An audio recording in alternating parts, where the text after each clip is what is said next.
Bem-vindo ao Mundo Livre. Hoje nosso tema é a tentativa de golpe na Turquia, a fracassada tentativa de golpe na Turquia. E temos como convidado o jornalista Kamil Ergin. Kamil, está correta? Está correto, sim. O Kamil é jornalista, né, e ele é representante aí da agência, né, de notícias que é ligado ao grupo Hizmet, que é um movimento liderado por Fethullah Gulen. Inspirado por Fethullah Gulen, que é um clérigo, né, turco que vive refugiado nos Estados Unidos, na Pensilvânia, há alguns anos. Não é, né? Refugiado, mas é um autoexílio. Um autoexílio, correto. Bom, o Kamil, ele fala muito bem português, o que é ótimo para a gente, porque além dele conhecer muito bem, obviamente, né, faz parte desse movimento e conhece muito bem esse movimento, que está sendo acusado pelo presidente Erdogan de ser o responsável pela tentativa de golpe que foi feita na sexta-feira passada na Turquia, né? Então o Kamil vai poder explicar isso pra gente, o que está acontecendo, o que há de verdade e o que não há. Duda Teixeira, como sempre presente, Vilma Grisinski da Europa, falando com a gente também. Eu vou começar com uma pergunta básica, Kamil. Quem foi o responsável, de fato, por essa tentativa de golpe? O que se sabe? Então, até o momento, somente tem acusações por lados diferentes e existem 3 teorias. A primeira teoria é que foi organizado pelo movimento militar dentro do exército, mais seculares, mais kemalistas, os que seguidores do Atatürk como valores. Isso a gente pode interpretar através do comunicado que eles citaram na TV estatal na hora de tentativa. A segunda teoria é do próprio Erdogan, e ele declarou isso no primeiro minuto da tentativa de golpe e fez esse discurso ao vivo na televisão, sem ter nenhuma prova concreta, nenhum indício que esta condição que está de atrás. Ele declarou que isso foi o movimento Hizmet e o Fethullah Gulen organizou essa tentativa. A terceira teoria é que isso fosse um tipo de falso tentativa, um motogolpe, chamado. E também temos suspeitos ou casos, indícios que também pode, de uma maneira, apoiar essa terceira teoria. Tá. Vilma, você quer fazer uma pergunta para o Kamil? Com certeza deve ter várias para fazer. Várias. Bom, se a gente descartar essa terceira opção, aparentemente houve uma tentativa de golpe, porque o Congresso foi bombardeado, pode ter sido a tentativa mais incompetente do mundo. Uma tentativa de golpe sem exército, só com uma parte da força aérea. Mas se a gente considerar que o Erdogan esteve em risco, ele teve que fazer um apelo lá em circunstâncias meio dramáticas. Por que ele perseguiria agora os que não são culpados, ao invés de, pela lógica, ele tem que perseguir quem tentou derrubá-lo do poder que ele ocupa legitimamente, inclusive através do voto? Sim. Então, na história da Turquia, a gente teve 4 golpes e a gente sabe o que é um golpe, né? Um golpe militar que começa no meio da noite e o primeiro alvo é pegar direto os governadores e ministros, cortar os meios de comunicações com o povo para fazer tudo em silêncio em uma hora para realmente dominar o governo. E aquela noite tem casos de suspeito que a gente não pode comparar ou fazer um paralelo com o que aconteceu os golpes passados. E agora o caso do Erdogan, por que ele está castigando outras pessoas? Porque somente 3 horas depois da tentativa de golpe e começou a ser controlado, eles, por exemplo, prenderam 3.000 soldados militares e 3.000 juízes que não têm nada a ver com isso, e toda hora esse número está aumentando. E hoje de manhã estava 20.000 e antes de chegar aqui, últimos posts me mostraram que subiu para 50.000. Sem dúvida, isso vai chegar talvez a 1 milhão de gente que está sendo de uma maneira perseguida. E agora, por que Erdogan está fazendo isso? O seu primeiro discurso, na realidade, já tem alguma ideia por que ele está falando isso. Essa declaração é das próprias palavras deles. Essa tentativa foi um presente de Deus para nós, fazer uma limpeza no exército, mas claro que não vai ficar limitado somente com o exército e vai subir para cima. E então, somente 3 horas depois, ele começou a executar o que ele já talvez pensava. E esses indícios, que, por exemplo, como é que ele conseguiu identificar 3.000 militares que participaram para essa tentativa de golpe? Se ele já tinha uma lista, por que ele não evitou fazer isso? Porque morreu 300 pessoas, uma maioria parte inocentes na rua, e são casos. E agora, por que ele está culpando outras pessoas, ou por que ele está fazendo isso? Não é uma história nova, não é uma grande novidade para nós. Há 3 anos na Turquia, isso já estava sendo feito, né? Um por um, devagarzinho. A partir de 2013 até hoje, muitos jornais foram tomados, muitos foram presos, deportados, e já existia uma coisa mais tipo câmera lenta, né? E aquele dia já foi acelerado esse processo, e também coletiva. Agora não é só tipo uma entidade e um grupo de diretores, mas o Ministério Público está fazendo uma limpeza geral, demitindo 20.000 pessoas em uma vez só. Muita coisa. Duda, você tem uma pergunta? A Vilma comentou isso da tentativa de golpe ser uma coisa meio fajuta, né? Meio tabajara, de não ter o exército. O golpe, essa tentativa de golpe em si, tem outros elementos assim que mostram que isso jamais daria certo? Assim? Então, começou às 10 horas, 9 horas da noite, prime time, que todo mundo estava na rua, um verão, pessoas indo para restaurantes, e a maioria estão nas mesquitas, e normalmente o golpe deveria começar, se fosse um golpe assim, realmente como objetivo de pegar o controle. Sim. E o que eles foram fazer na ponte lá?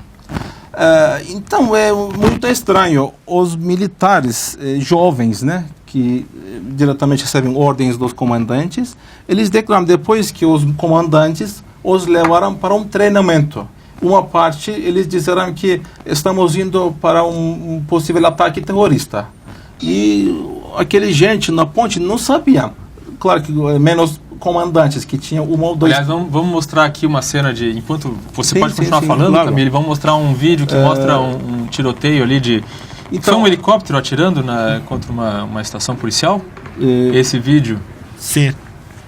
Então, houve uma tentativa violenta. E que, primeira vez na história da Turquia, o parlamento foi bombardeado, foi jogado granadas, e houve tiro entre polícia e militares, e incluindo mortos de civis também, participando dos civis. E é isso. Bom, tem uma pergunta, nosso programa está sendo transmitido também ao vivo pelo Facebook, e um espectador fez a seguinte pergunta: o presidente turco tem alguma relação com o Estado Islâmico?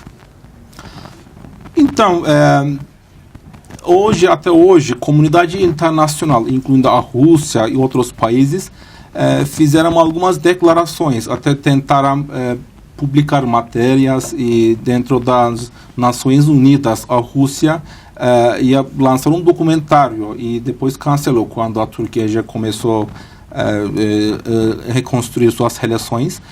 Mas, por exemplo, tinha algumas armas enviadas para a Síria, e essas fotos foram publicadas num jornal nacional, e o presidente, diretor da redação desse jornal, foi preso somente por ter publicado essas armas. E o governo não está negando que eles enviaram armas, só que eles estão dizendo que nós enviamos isso para os turcomanos nos outros países, sei lá o quê. Mas hoje essa informação está muito clara, é uma informação que você pode ir nos hospitais na Turquia e conversar com médicos e outros, que eles já curaram muitos membros do Estado Islâmico. Essa pergunta do espectador é interessante, porque uma das razões pelas quais membros das Forças Armadas estariam muito insatisfeitos com o Erdogan é justamente esse apoio, essa facilidade. Inclusive há relatos de oficiais que reclamando que são obrigados a fazer vista grossa para a entrada de armas na Síria e assim por diante. Né? Vilma, você quer fazer mais uma pergunta? Sim. A acusação contra os gulenistas ou o Hizmet já não é de hoje. O Erdogan diz há muito tempo que tem um poder paralelo ou um Estado paralelo, inclusive com processos. Esse confronto já tem algum tempo. Mas, no começo, o Erdogan, o Partido da Justiça e do Desenvolvimento, que é o partido dele, e o Fethullah Gülen eram aliados. Até parece que o Gülen teve um papel como de mentor. Por que eles eram aliados e por que eles romperam? Ok. Então, essa aliança, que é um apoio político, não foi limitado somente com Fethullah Gülen, mas Nações Unidas, União Europeia, próprio Estados Unidos, outros grupos de minoria na Turquia, todos eles apoiaram. Ou seja, todo mundo era aliado do Erdogan, até o ponto que ele perdeu essa postura democrata. Ele ficou no poder como primeiro-ministro 3 eleições seguidas. E no seu primeiro e segundo mandato, ele realmente fez coisas boas na Turquia. Fez acordos com a comunidade internacional. A política externa da Turquia foi mudada para uma postura mais pacífica. Novos investimentos, novas construções e serviço público foi melhorado. E ao bem-estar, né, o povo se sentiu melhor dentro da Turquia e fora da Turquia. E começamos a sentir a perca dessa postura democrata. Vamos lembrar as manifestações populares na Praça Taksim, né? E que era uma reação coletiva total de todos os grupos de minoria, dizendo que essa tendência ao autoritarismo o povo não quer, porque ele queria construir, né, um campo militar no meio da Praça Taksim e o povo reagiu, não queria que isso acontecesse. Depois as manifestações aumentaram demais. E também tinham outros casos que abertamente mostrou a sua tendência autoritária. Começou a bloquear YouTube, Twitter e houve muito mais. E então, nesse cenário, o movimento Hizmet, através das suas entidades, mídia, né, que começou a criticar e falar que algumas coisas estão erradas com isso, que o próprio nascimento do partido dele foi baseado a mais reforma, mais democracia, liberdade de expressão na Turquia, aproximação para os valores, normas europeias. Então, as suas promessas foram realmente feitas durante seu primeiro e segundo mandato. E uma vez que começou, ele perdeu seu equilíbrio democrata e todos os outros grupos que apoiavam os políticos dele começaram a criticar. Então, nesse cenário, o movimento Hizmet também, através das suas entidades, especialmente por parte da mídia, começaram a criticar. Duda? E você obviamente conhece muita gente que está lá na Turquia do movimento Hizmet, né? Como é que está a perseguição hoje a essas pessoas do movimento? Então, antes de chegar aqui, eu liguei para minha mãe para saber como que está a situação. Ela mora numa cidadezinha no interior. Disse que estou recebendo mensagens seguidas em nome da República da Turquia, em nome da prefeitura, em nome do governo da cidade que ela mora, chamando ela para a rua, defender os seus direitos e democracia. E eu estou perguntando, e as pessoas na praça, o que eles estão fazendo? Eles estão manifestando e xingando para os seguidores do movimento Hizmet. Isso é uma coisa coletiva, está acontecendo há 3 dias. E, por exemplo, na noite da tentativa de golpe, por exemplo, um caso, presidente de um time maior, 4º time maior da Turquia, Trabzonspor, ele postou essa mensagem: a partir desse momento eu me sinto livre para usar qualquer bem, e até as esposas dos golpistas. E no minuto seguinte, o Erdogan fez essa declaração em Kiev. Isso foi organizado pelo movimento Hizmet. Então, a população, o povo, foi de uma maneira provocado para saírem à rua e começaram a bombardear, atacar ou fazer atos de violência contra os gülenistas. E alguns exemplos eu vou te dar para entender o tamanho de perseguição. O próprio ministro da Justiça fez essa declaração. A partir desse momento, não existe um ambiente favorável para vivermos juntos com os seguidores do movimento.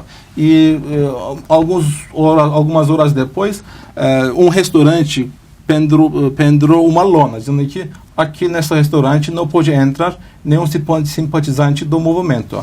E depois, ministros ou jornais publicaram uma linha telefônica do governo para receber denúncias premiadas. Ou seja, qualquer pessoa que denuncia um seguidor vai ganhar um prêmio. Enquanto você fala, eu vou pedir para mostrar um vídeo que mostre algumas dessas manifestações, inclusive com um boneco do Fethullah Gulen sendo pendurado pelo pescoço e assim por diante, mas por favor, pode... Sim. Então, o pai de um amigo meu, aqui mora no Brasil, ele me disse, faz poucas horas, que o pai dele, que é um funcionário de uma escola do movimento, colocou a sua casa para venda por preço de banana, somente para conseguir se mudar para um bairro, uma cidade desconhecida, para evitar possíveis ameaças, possíveis ataques, porque ele disse que já está sendo ameaçado. Eu próprio estou recebendo mensagens no Twitter, as pessoas me dizendo que vocês vão pagar caro isso, etc. E também as pessoas começaram a pichar as portas das pessoas, que me lembram muito dos anos 30 na Alemanha. E estou com medo de que esse movimento nas praças, promovido e provocado pelo próprio governo, pode se tornar um tipo de holocausto. E o que eles picham nas casas? Nós não queremos vocês nesse bairro, saindo daqui vilanistas, né? Vilma, quer fazer uma pergunta? Sim, por favor. Do nosso ponto de vista, olhando de fora, muitas vezes movimentos que se apresentam como filantrópicos, na verdade, têm objetivos políticos, inclusive a própria Irmandade Muçulmana, que é uma espécie de matriz ideológica do Erdogan. Então, eu gostaria de perguntar ao nosso convidado se o movimento Hizmet é islamista, no sentido de que é um país ou um califado islâmico, se os seus simpatizantes, os seus membros acreditam que o Fethullah Gulen é uma espécie de Messias, ou Mahdi, como se acredita na tradição muçulmana. Sim. O Fethullah Gulen, para mim, é uma pessoa, como qualquer pessoa, não tem nada de caráter de uma Messias, ou seja, não é nada que eu posso... O meu respeito ou a minha ligação para ele, que, para mim, ele é um intelectual, ele tem ideias boas, e que estão me seduzindo. Quero realmente ajudar para essas ideias sejam concretas, né? E ele é um pregador, né? Um clérigo, por isso é uma figura religiosa, sim. Só que os discursos dele é totalmente diferente com a Irmandade Muçulmana, com próprios partidos islâmicos, como a AKP, e também totalmente diferente com as interpretações dos grupos radicais, como o Estado Islâmico, como a Al-Qaeda. É uma linha totalmente diferente. O que ele está falando? A partir dos anos 70, 60, quando a gente começou a reunir por volta das suas ideias, ele chamou muita gente, dizendo que nós estamos entrando para uma época nova, que o mundo vai ser globalizado. E nós, como muçulmanos, temos que aprender a conviver com outras culturas e diferenças. E em vez de nos isolar da comunidade moderna, nós temos que fazer uma integração com eles. E que nós somos de uma região oriental, nós temos próprios valores e próprio entendimento, podemos contribuir e enriquecer para o mundo, criar um ambiente pacífico. Outra coisa, a religião, até o momento, foi utilizado como um motivo de guerra nas cruzadas e na história. A gente vive isso. E ele está chamando as pessoas que a religião pode ser uma cola também, que as pessoas podem se reunir somente para respeitar a religião dos outros. Porque se alguém xinga a sua religião, se você começa a xingar a religião dos outros, eles vão começar a xingar para você também. Então, somente para manter a sua religião mais viva, mais respeitada, você tem que respeitar os outros também. E em vez de ter fins políticos, regionais, nacionais, temos que começar a pensar hoje global. E que para o bem de todo mundo, temos que procurar soluções coletivas para o mundo inteiro e no raiz de todas as defeitas, todos os problemas no mundial, é falta de educação, ignorância. E nós temos que combater com isso. Então, incentivo as pessoas a abrirem escolas seculares, em vez de abrirem mesquitas ou outras entidades. E as pessoas educadas podem reunir para trazer soluções aos problemas mundiais. Você quer fazer uma última pergunta? Última, eu vou insistir num ponto aqui que a Vilma tocou. Não há dentro da pregação do Gülen o objetivo de tomar o poder.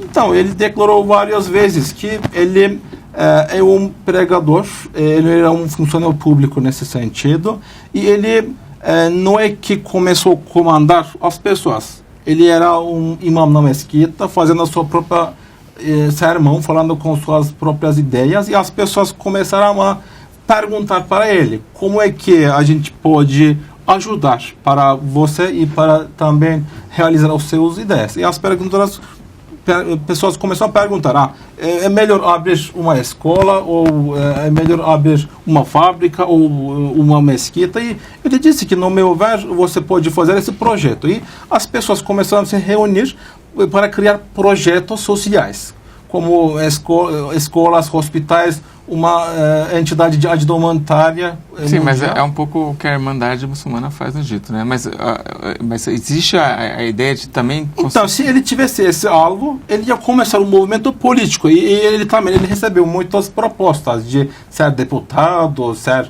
aliado com o partido na sua história, que ele é uma figura começou a ser visto no cenário político a partir dos anos 70. E muitos políticos convidaram ele e diziam que vamos fazer isso juntos na área política. Mas ele disse que a política hoje em dia é baseada na separação, ou seja, existe uma oposição e tem partidos com ideias diferentes.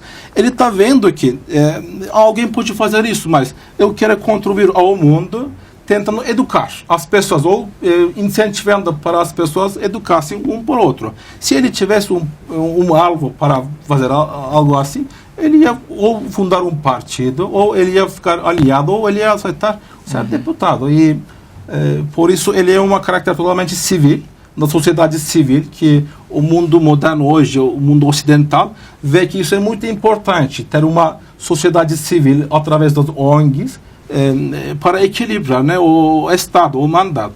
Tá, viu uma última pergunta? No curto prazo, o nosso convidado vê alguma possibilidade de uma reação de novos conflitos entre esses setores da população turca que hoje estão numa situação de conflagração? Eu não entendi muito bem a sua pergunta, você pode... O senhor mencionou que que muitos gulenistas estão recebendo avisos ou ameaças. Sim. ou o senhor vê um risco de violência popular contra esses... Claro, é o seguinte... Agora o número de funcionários demitidos chegou a 50 mil e esse número vai aumentando, e o governo hoje cancelou a liberdade de viagem deles, cancelando passaportes, bloqueando isso. Por que ele está fazendo isso? Ou seja, por que as pessoas estão gritando nas praças que eles querem a volta de pena de morte? E eu vi nas imagens que muitos militares, sem prova de participação para a tentativa de golpe, foram torturados, e apareceu nas imagens estatais. E como é que eu posso... Aliás, podemos mostrar essas imagens dos soldados sendo espancados e assim num por diante. ambiente em que as pessoas estão nas ruas gritando e os governadores hoje estão discutindo nas televisões nacionais que pode ser a hora de liberar compra de armas por parte dos civis. Então, isso está me dando um suspeito que essas pessoas nas ruas estão sendo provocados de uma maneira a reagir. E que houve saques nas lojas e as pessoas agora começaram a espionar um de outro, né? Prefeituras hoje fizeram essas declarações que nesse bairro ninguém pode alugar uma casa para um seguidor do movimento, ninguém pode comprar e vender mercadoria para eles, e ninguém pode empregar ou fazer um contrato com eles. E nesse cenário, eu estou muito assustado que isso até pode se tornar um tipo de holocausto. Tá. Para encerrar, Camilo, eu queria lhe perguntar o seguinte. Você está no Brasil há quantos anos? 10 anos. Há 10 anos. E há quanto tempo trabalhando com a agência de notícias do 5 grupo? anos. Há 5 anos com a agência de notícias do grupo, que é inspirado, como você disse, no movimento que agora é acusado por Erdogan de fazer essa tentativa de golpe. Qual é a sua relação, por exemplo, com a embaixada turca? Né? Como eles veem a sua presença aqui, sua atuação, vindo a programas de televisão ou de internet, assim por diante? E você também sente ou já sentiu algum tipo de pressão ou de perseguição por conta disso? Então, o Brasil é um país democrático, né? Até hoje, graças a Deus, eu não enfrentei nenhum tipo de perseguição por parte de 2 estados vivendo no Brasil. Na Turquia eu senti sim. Quando eu viajei, eu também fui detido na fronteira, exercendo a minha profissão. Mas no Brasil eu não enfrentei isso. Mas agora com a minha relação com a embaixada, ou como é que é o papel deles, infelizmente, os embaixadores, né, no mundo têm a missão de ajudar para suas cidadãos no mundo, para resolver os seus problemas. Mas, infelizmente, hoje, pelo papel que foi entregue pelo Ministério das Relações Exteriores da Turquia, eles têm essa missão de descredenciar o movimento nos outros países.